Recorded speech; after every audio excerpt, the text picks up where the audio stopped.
వచ్చే ఎన్నికలు ధర్మం అధర్మానికి మధ్య జరిగే యుద్ధమని పెమ్మసాని చంద్రశేఖర్ సతీమణి శ్రీరత్న అన్నారు. రాష్ట్ర అస్తిత్వం, పిల్లల భవితవ్యాన్ని నిర్దేశిస్తాయన్నారు. గుంటూరులో నిర్వహించిన నారీగళం కార్యక్రమంలో భాగంగా కూటమి మహిళా కార్యకర్తలతో శ్రీరత్న సమావేశమయ్యారు. కూటమి అధికారంలోకి వస్తే ఎలాంటి మేలు జరుగుతుందో ఇంటింటికి తిరిగి ఓటర్లకు చెప్పాలని దిశానిర్దేశం చేశారు. మామూలు ఎలక్షన్, రెగ్యులర్ ఎలక్షన్ కాదండి. ఇది నిజంగా ఒక మహాయుద్ధం, ధర్మానికి అధర్మానికి మధ్య జరుగుతున్న యుద్ధం. ఈ ఎలక్షన్ ఒక వ్యక్తికో, ఒక నాయకుడికో, ఒక పార్టీకో సంబంధించింది కాదు. మన ఆంధ్ర రాష్ట్ర అస్తిత్వానికి సంబంధించింది, మన పిల్లల భవిష్యత్తుకు సంబంధించింది. ఇలాంటి సమయంలో ఆడవారందరూ ఒక ఆదిశక్తిలా కదిలి బయటికి వెళ్ళాలి.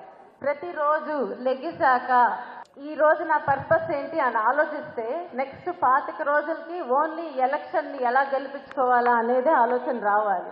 తెలుగుదేశం పార్టీకి 40 ఏళ్ల పైన చరిత్ర ఉంది. అంటే దీనిలో 3 తరాల కార్యకర్తలు ఉంటారు.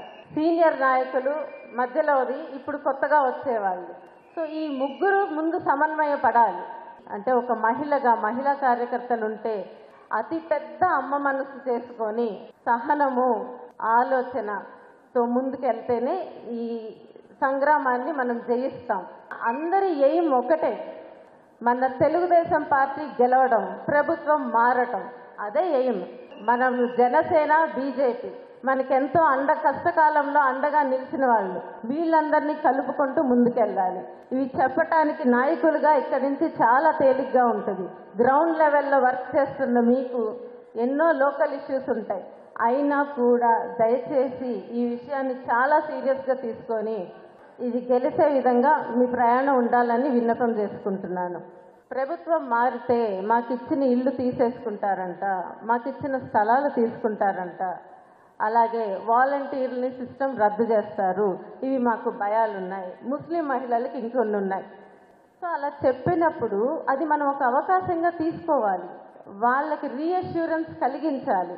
క్లియర్గా చెప్పండి ధైర్యంగా, బాబు గారు మీకు ఇచ్చిన స్థలాలు తీసుకోవటం కాదు కదా, వాటిలో ఇల్లు కట్టిస్తారు అనే రీఅష్యూరెన్స్ వాళ్ళకి ఇవ్వండి.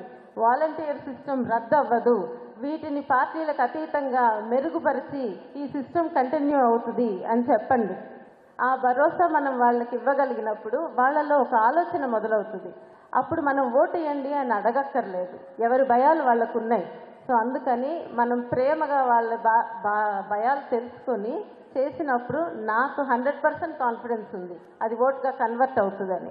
ఇక్కడ కనిపిస్తున్న పసుపు రంగు, ఈ పసుపుతో మన రాష్ట్రాన్ని ప్రక్షాళన చేసుకుందాం. నవ ఆంధ్రప్రదేశ్ నిర్మాణానికి శ్రీకారం చుడదాం. మళ్ళా